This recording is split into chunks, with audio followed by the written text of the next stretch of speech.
আসসালামু আলাইকুম ওয়া রাহমাতুল্লাহি ওয়া বারাকাতুহু। আলহামদুলিল্লাহ ওয়াসসালাতু ওয়াসসালামু আলা রাসূলিল্লাহ। যেখান থেকে যিনি শুনছেন ও দেখছেন প্রত্যেককে স্বাগত জানাই, রমজানুল মুবারকের শুভেচ্ছা জানাই। আজকে আলোচনা করব একটা গুরুত্বপূর্ণ বিষয় নিয়ে, একটি উত্থাপিত প্রশ্ন নিয়ে। প্রশ্নটি হচ্ছে, অনেক সময় জুমার দিনেই ঈদ হয়ে যায়। তাহলে কি ঈদের নামাজ এবং জুমার নামাজ উভয়টা পড়তে হবে? নাকি ঈদের নামাজ আদায় করলে জুমার নামাজ আদায় করার প্রয়োজনীয়তা থাকবে না? এ বিষয়ে একটি প্রশ্ন উত্থাপিত হয়েছে, সে বিষয়টি নিয়ে কথা বলব। দেখুন, মৌলিক যে বিষয়টি সেটি হচ্ছে এখানে যে জুমার নামাজ হচ্ছে ফরজ। আল্লাহ রাব্বুল আলামিন পবিত্র কোরআনুল কারীমে আয়াত নাযিল করে জুমার নামাজকে ফরজ করেছেন। বিসমিল্লাহির রহমানির রহিম। ইযা নুদিয়া লিস-সালাতি মিন ইয়াউমিল জুমআতি ফাসআউ ইলা যিকরিল্লাহি ওয়া যারুল বাই'। আল্লাহ রাব্বুল আলামিন বললেন, জুমার দিনে যখন আযান দেয়া হয় নামাজের জন্য, তোমরা বেচাকেনা সব বন্ধ করে দৌড়ে যাও মসজিদের দিকে নামাজ আদায় করবার জন্য। অতএব পবিত্র কোরআনুল কারীমের আয়াতের মাধ্যমে জুমার নামাজ ফরজ করা হয়েছে। আর ঈদের নামাজ এটি আ হাদিসের মাধ্যমে, আ বিশেষ করে মুতাওয়াতির হাদিসের দ্বারা এটি ওয়াজিব করা হয়েছে। তো সে কারণে ওয়াজিব আদায়ের দ্বারা ফরজ এটি বাতিল হয় না।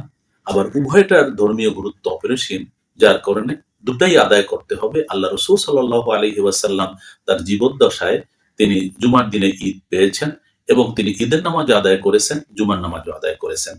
তাহলে প্রশ্ন হলো, কেন এই প্রশ্নটি উত্থাপিত হলো? একটি হাদিসে জানা যায় যে রাসূল আকরাম সাল্লাল্লাহু আলাইহি ওয়াসাল্লাম তিনি আ জুমার দিনে ঈদের নামাজ আদায় করলেন। তো ঈদের সময় তিনি খুতবায় বললেন যে, যারা সেই আ দূর-দূরান্ত থেকে, আ যারা প্রত্যন্ত অঞ্চল থেকে এসেছ, তারা যদি জুমার নামাজের জন্য অপেক্ষা করো সেটিও হয়, অথবা চলে গেলে তারও অনুমতি দেওয়া হলো। এর মানে হচ্ছে যে সকল প্রত্যন্ত অঞ্চলে জুমার নামাজ হতো না, বা সেখানে লোকদের উপরে জুমার নামাজ ফরজও নয়। শহর অঞ্চলে যেমন জুমার নামাজ ফরজ, সেই প্রত্যন্ত অঞ্চলে বিক্ষিপ্ত কিছু মুসলিম বাস করে, সেখানে জুমার নামাজ তাদের জন্য ফরজও নয়। সেই সকল লোকজন ঈদের দিনে ঈদের নামাজ পড়বার জন্য মদিনাতে এসেছেন। রাসূল আকরাম সাল্লাল্লাহু আলাইহি ওয়াসাল্লাম তাদের জন্য বলেছেন যে, এই সকালে ঈদের নামাজ পড়বার জন্য এসে না জুমার নামাজের জন্য দীর্ঘ সময় অপেক্ষা করা যদি তোমাদের সম্ভব হয় থাকো, আর যদি সম্ভব না হয় তাহলে তোমরা চলে যেতে পারো। এর মানে এই নয় যে জুমার নামাজ তাদের পড়তে হবে না। বরং তারা যদি চলে যায়, তাহলে যেহেতু তাদের অঞ্চলে জুমার নামাজ ফরজ না, সে কারণে তাদের অবশ্যই জোহরের নামাজ আদায় করা ফরজ বা আদায় করতে হয়েছে। এই বিষয়টিকে অপব্যাখ্যা বা ভুল ব্যাখ্যার মাধ্যমে মানুষের সামনে উপস্থাপন করে একটি আ প্রশ্ন বা একটি সন্দেহ সৃষ্টি করে দেওয়া হয়েছে, যে আ এ ঈদের দিনে জুমার নামাজের আ আ প্রয়োজনীয়তা নেই। নাউজুবিল্লাহ, এটি হতে পারে না। রাসূল আকরাম সাল্লাল্লাহু আলাইহি ওয়াসাল্লামের জীবদ্দশায় এভাবে যেমন জুমার দিনে ঈদ হয়েছে, তিনি কিন্তু কখনোই জুমার নামাজ ত্যাগ করেন নাই, কোন সাহাবীও করেন নাই। তারা ঈদের নামাজও আদায় করেছেন, জুমার নামাজ আদায় করেছেন। এবং মাযহাবের ইমামগণও সেই একই কথা বলেছেন। যদিও বা হাম্বলী মাযহাবে এবং শাফিঈ মাযহাবের একটি মতানুসারে ভিন্ন মত তাদের রয়েছে, কিন্তু হানাফি, মালিকি সহ বিভিন্ন মাযহাবের ইমামগণ, আ বিখ্যাত মুহাদ্দিসগণ, মুফাসসিরগণ, তারা কিন্তু এই বিষয়টিকে স্পষ্ট করেছেন যে ঈদের দিনে জুমার নামাজ হলে জুমাও পড়তে হবে, ঈদের নামাজও আদায় করতে হবে। আমরা যদি আ আ দেখি যে পবিত্র হাদিসে কি এসেছে, নোমান ইবনে বাশীর রাদিয়াল্লাহু আনহু বর্ণনা করেন, যে হাদিসটি মুসলিম শরীফে বর্ণিত হয়েছে, ৮৭৮ নম্বরে হাদিসটি। কানা রাসূলুল্লাহ সাল্লাল্লাহু আলাইহি ওয়াসাল্লাম ইয়াকরাউ ফিল ঈদাইনি ওয়া ফিল জুমআ বিসাব্বিহ ইসমা রাব্বিকাল আ'লা ওয়া হাল আতাকা হাদিসুল গাশিয়া। قال وإذا اجتمع العيد والجمعة في يوم واحد يقرأ بهما أيضا في الصلاتين أو كما قال। রাসূল আকরাম সাল্লাল্লাহু আলাইহি ওয়াসাল্লামের এই হাদিসটিতে দেখা যায়, নোমান ইবনে বাশীর রাদিয়াল্লাহু তাআলা আনহু বর্ণনা করছেন, তিনি বলছেন যে রাসূল আকরাম সাল্লাল্লাহু আলাইহি ওয়াসাল্লাম আ ঈদের দিনে ঈদের নামাজ এবং জুমার নামাজে সাব্বিহ ইসমা রাব্বিকাল আ'লা এবং সূরা গাশিয়া তেলাওয়াত করেছেন। এমনকি যে জুমার দিনে ঈদ হয়েছে, জুমা এবং ঈদ উভয় নামাজেই তিনি এই দুটি সূরা তিনি তেলাওয়াত করেছেন। মুসলিম শরীফে হাদিসটি বর্ণিত হয়েছে, ৭৭৮ নম্বর হাদিস। তো হাদিসের মধ্যে দেখা যায় যে নবী সাল্লাল্লাহু আলাইহি ওয়াসাল্লাম নিজে ঈদের দিনে জুমার নামাজও আদায় করেছেন। তো নবী সাল্লাল্লাহু আলাইহি ওয়াসাল্লাম তিনি নিজে করলেন, সেটি উম্মতের উপরে অন্য জিনিস কিভাবে হয়?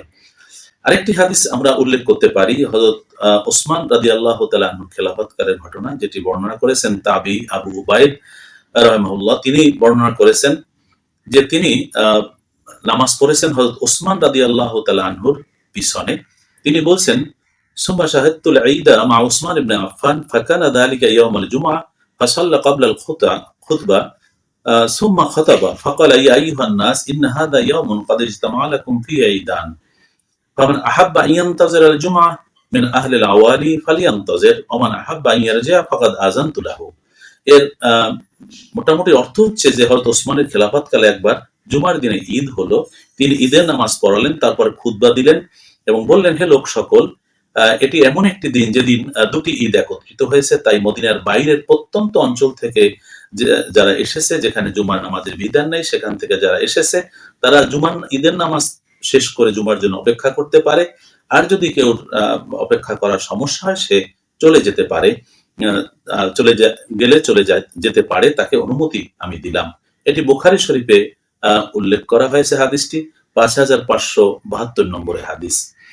হযরত উমর ইবনে আব্দুল আজিজ রাদিয়াল্লাহু আনহু থেকে বর্ণিত, তিনি বলেন, ইজতামা ঈদানি আলা আহদিন নবী সাল্লাল্লাহু আলাইহি ওয়াসাল্লাম ফাকালা মান আহাব্বা আন ইয়াজলিসা মিন আহলিল আলা ফালিয়াজলিস ফি গায়রি হারাজিন। রাসূল আকরাম সাল্লাল্লাহু আলাইহি ওয়াসাল্লামের সময় ওমর বিন আব্দুল আজিজ রাদিয়াল্লাহু আনহু বর্ণনা করেন যে হযরত রাসূল আকরাম সাল্লাল্লাহু আলাইহি ওয়াসাল্লামের সময় একবার একই দিনে ঈদ এবং জুমা হলো। তখন রাসূলুল্লাহ সাল্লাল্লাহু আলাইহি ওয়াসাল্লাম বললেন, মদিনার বাইরের এমন প্রত্যন্ত অঞ্চল যেখানে জুমার বিধান নেই, সেখান থেকে যারা এসেছে তারা চাইলে জুমার জন্য অপেক্ষা করবে, যদি তার কোনো কষ্ট না হয়। এই হাদিসটি দ্বারা যেটি বোঝা যায় সেটি হচ্ছে, যারা দূর দূরান্ত থেকে এসেছে, যেখানে জুমার নামাজ ফরজ না, সেই সকল বাসিন্দাদেরকে আল্লাহ রাসূল বলছেন যারা অপেক্ষা করে জুমা পড়ে যাবে আলহামদুলিল্লাহ, আর যাদের অসুবিধা হবে তারা চলে গেলে যেতে পারে। তারা গিয়ে কিন্তু জোহরের নামাজ অবশ্যই পড়বে, কারণ তাদের অঞ্চলে জুমার নামাজ ফরজ না। তো এই জন্য এটি একটি বিষয় যে জুমার নামাজ, এই হাদিস দিয়ে যেটি বোঝা যায় যে জুমার নামাজ আদায় করলে, ঈদের নামাজ আদায় করলে জুমার নামাজ আদায় করতে হবে না, বা জুমার নামাজ আদায় কোনো সমস্যা, এরকম বিষয়টি এখানে কিন্তু প্রমাণিত হয়নি। তো এই ধরনের কিছু হাদিস আছে যে হাদিস গুলোর দ্বারা কতিপয় মানুষ প্রমাণ করতে চান যে ঈদের নামাজ আদায় করলে জুমার নামাজ লাগবে না। যেমন যে হাদিসটি আমি একটু আগে উল্লেখ করলাম, সে হাদিসটির মাধ্যমে আসলে এই হাদিস দ্বারা তারা অপব্যাখ্যা করেছেন। কারণ এখানে হাদিসের মাধ্যমে বলা হচ্ছে, বা হাদিসে বলা হচ্ছে, তাদেরকে জুমার নামাজ পর্যন্ত অপেক্ষা করতে না পারলে, যাদের জুমার নামাজ ফরজ নয়, তাদেরকে যাওয়ার অনুমতি। কিন্তু এর দ্বারা তাদের জোহরের নামাজ তো অবশ্যই পড়তে হবে, কিন্তু জুমার নামাজ যে ঈদের দিনে পড়া লাগবে না, সেটি প্রমাণ হয় না। আর হাদিসটি যদি তা প্রমাণও করে, তবু এটি প্রমাণিত হবে না, কারণ জুমার নামাজ ফরজ হয়েছে পবিত্র কোরআনুল কারীমের আয়াতের মাধ্যমে। তো এই জন্য এখানে একটি বিষয়ও লক্ষ্যযোগ্য, সেটি হচ্ছে যে এই হাদিসটির একজন বর্ণনাকারী যায়েদ ইবনে আরকাম, তার সূত্রে হাদিসটি বর্ণনা করা হয়েছে, যেখানে বলা হয়েছে যে একবার রাসূল আকরাম সাল্লাল্লাহু আলাইহি ওয়াসাল্লাম, জুমার দিনে ঈদ হয়, তখন রাসূল আকরাম সাল্লাল্লাহু আলাইহি ওয়াসাল্লাম নামাজ পড়াবার ব্যাপারে, জুমার নামাজ পড়াবার ব্যাপারে তিনি ছাড় দেন, বলেন যে জুমার নামাজ পড়তে চায় সে পড়তে পারে। এই যে ছাড় দেওয়াটা, এটি আবু দাউদ শরীফের 1070 নম্বর হাদিস। এই হাদিসেও কিন্তু বলা হয়েছে, ওই যে গ্রাম্য লোক যারা এসেছিল, তারা যদি চলে যেতে পারে, চায়, তাদেরকে সে অনুমতি দেওয়া হয়েছে। এর মানে এই নয় যে জুমার নামাজ পড়তে হবে না। তারপরে হাদিসটি নিয়ে বক্তব্য আছে, সেটি হচ্ছে যে এই যে হাদিসটি, যেটির কথা একটু আগে বললাম, যে আন আয়াস ইবনে আবি রামলা আশ-শামি, তিনি যে হাদিসটি বর্ণনা করেছেন, সে হাদিসটি সম্পর্কে, যে এই হাদিসটি সম্পর্কে ওলামায়ে কেরাম বলেছেন যে এটির মধ্যে যে বর্ণনাকারী রয়েছেন ইয়াস ইবনে আবি রামলা, এই বর্ণনাকারী ব্যক্তি অপরিচিত, এবং এই ব্যক্তি সম্পর্কে হাফেজ ইবনে হাজার আসকালানি তিনি বলছেন তিনি অপরিচিত, এবং তার বিশ্বস্ততা নিয়ে প্রশ্ন করেছেন অনেক মুহাদ্দিসিন। এবং ইবনে খুজাইমা তিনি বলেছেন যে ইন্নী লা আরিফু আয়াস ইবনে আবি রামলা বিআদালাতিন ওয়ালা জারহান, যে আমি ইয়াস ইবনে আবি রামলার ব্যাপারে ভালো মন্দ আমি কিছুই জানি না, একজন অপরিচিত ব্যক্তি। আর সনদে মাঝহুল রাবি থাকার কারণে কিন্তু এই হাদিসটি শরীয়তের জন্য অকাট্য প্রমাণ বহন করে না।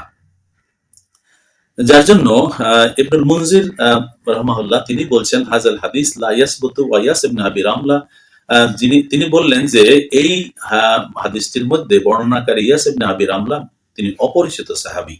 ঠিক এরকম ইমাম ইবনুল কাত্তান তিনি ইবনুল মুনজিরের মতামতকে সমর্থন করেছেন এবং ইবনুল খুজাইমা যিনি বলেছেন যে হাদিসটির ব্যাপারে সংশয় প্রকাশ করেছেন। অতএব এমন দুর্বল সনদে বর্ণনাকারী একটি হাদিসকে প্রমাণ হিসেবে উপস্থাপন করে যদি বলা হয় যে জুমার নামাজের প্রয়োজন হয় না, সেটি কোনো আলেম জ্ঞানী ব্যক্তি কখনোই মেনে নিবেন না। আর এ ধরনের বক্তব্য দেওয়া কখনোই যথার্থ নয়। তো সেজন্য ইমাম তাহাবী রাহমাহুল্লাহ তিনি এ ব্যাপারে বলেছেন যে হাদিসে যাদেরকে জুমার নামাজ না পড়ার ব্যাপারে অনুমতি দেওয়া হলো তারা মদিনার বাহির থেকে এসেছিলেন, তাদের উপর জুমার নামাজ ফরজও ছিল না। আর জুমার নামাজ যেহেতু শহরবাসীর উপরে ফরজ, সে কারণে তাদেরকে এই অনুমতি দেওয়া হয়েছে।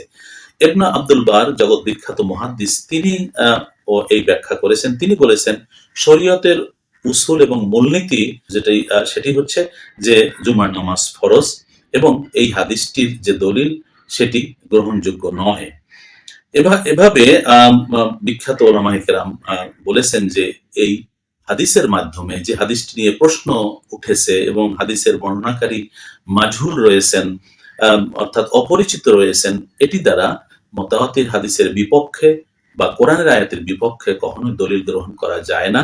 কারণ মুতাওয়াতির হাদিস এবং কোরআনের আয়াত বলছে জুমার নামাজ এটি নির্দিষ্ট কোনো দিন না, যেদিন ঈদ হবে সেদিনকে নির্দিষ্ট করে, বরং সবসময় জুমার নামাজ ফরজ। যেমন আল্লাহ রাব্বুল আলামিন পবিত্র কোরআনুল কারিমে বলছেন যে জুমার দিনে ঈদের যেদিন আজান দেওয়া হয় তাহলে তোমরা জুমার নামাজ পড়বার জন্য দ্রুত মসজিদের দিকে তোমরা চলে যাও। তা সে কারণে এই যে কোরআনের আয়াতের মাধ্যমে এটি প্রমাণিত হলো। বিসমিল্লাহির রহমানির রহিম, ইয়া আইয়ুহাল্লাযীনা আমানু ইযা নুদিয়া লিস-সালাতি মিন ইয়াউমিল জুমআতি ফাসআউ ইলা যিকরিল্লাহ। হে ঈমানদারগণ, জুমার দিন যখন নামাজের জন্য ডাকা হয়, আজান দেওয়া হয়, তখন আল্লাহর জিকিরের দিকে, নামাজের দিকে তোমরা ধাবিত হও। আর আল্লাহ এবং আল্লাহ রসুল ঈদের দিনের ব্যাপারে কোনো আলাদা কোনো বিধান দেননি এবং এই বিধান সারা বছরের সকল জুমার জন্যই প্রযোজ্য। জুমা ও জোহরের নামাজের বিধান কোরআন ও সুন্নাহ ইজমা দ্বারা সুপ্রতিষ্ঠিত। সুতরাং ওই ব্যক্তির কাজ কিভাবে সঠিক হবে যে এমন অকাট্য বিধান রহিত করে নতুন একটি মতামত প্রকাশ করবেন, সেটি কখনো গ্রহণযোগ্য হতে পারে না, এটি গ্রহণযোগ্য নয়। অতএব যেটি আমরা মোদ্দা কথা বলবো, এ বিষয়ে দীর্ঘ আলোচনা করবার সুযোগ আছে, কিন্তু দীর্ঘ আলোচনা আমরা করব না আপনাদের বুঝবার সুবিধার্থে। যে এই প্রশ্নটি যারা উত্থাপন করেছেন এবং যারা বলছেন যে ঈদের দিনই যদি জুমার দিন হয় তাহলে ঈদের নামাজ আদায় করলে জুমার নামাজের প্রয়োজনীয়তা হয় না, এই কথাটি একেবারে ভুল, একেবারে অঠিক এবং কোরআন সুন্নাহ বিরোধী কথা, এটি সঠিক নয়। অতএব যেটি সঠিক সেটি হচ্ছে যে ঈদের নামাজ আদায় করব আমরা ওয়াজিব হিসাবে এবং জুমার নামাজ অবশ্যই আমরা আদায় করব ফরজ হিসাবে। অতএব কোনো অপব্যাখ্যা বা কোনো অতিরঞ্জন বক্তব্যের দিকে ধাবিত না হয়ে বরং আমরা আল্লাহর এই ফরজ জুমার নামাজ আদায় করব এবং ঈদের নামাজ ওয়াজিব যেহেতু সেটিও আদায় করব। অতএব যদি কেউ বলে থাকেন জুমার দিনে ঈদ হলে, ঈদের নামাজ আদায় করলে জুমা অথবা জোহরের প্রয়োজন নেই, এই কথাটি একেবারে গ্রহণযোগ্য নয়। মোদ্দা কথা হচ্ছে যে ঈদের দিন যদি জুমার দিন হয় তাহলে মুসলিম মিল্লাতের জন্য দুটি ঈদের দিন হয়ে যায়। নবী সাল্লাল্লাহু আলাইহি ওয়াসাল্লাম হাদিস দ্বারা প্রমাণিত, জুমার দিনকে তিনি বলছেন ঈদের দিন, আর ঈদের দিন তো রয়েছে, এই জন্য নবীজি বলছেন দুটি ঈদের দিন, অর্থাৎ জুমা এবং ঈদের দিন। অতএব এটি আরো বেশি সওয়াব বহন করে, আরো বেশি তাৎপর্যমণ্ডিত বিধায় আমরা আল্লাহর মেহেরবানিতে ঈদের নামাজ যেমন সবাই পড়ব, একই সাথে আমরা জুমার নামাজও আদায় করব। আল্লাহ পাক রব্বুল ইজ্জত আমাদেরকে সঠিক বুঝ দান করুন এবং সঠিকভাবে আল্লাহর দ্বীন পালন করার তৌফিক এনায়েত করুন। সবাই ভালো থাকুন, নিরাপদে থাকুন। আসসালামু আলাইকুম ওয়া রাহমাতুল্লাহি ওয়া বারাকাতুহু।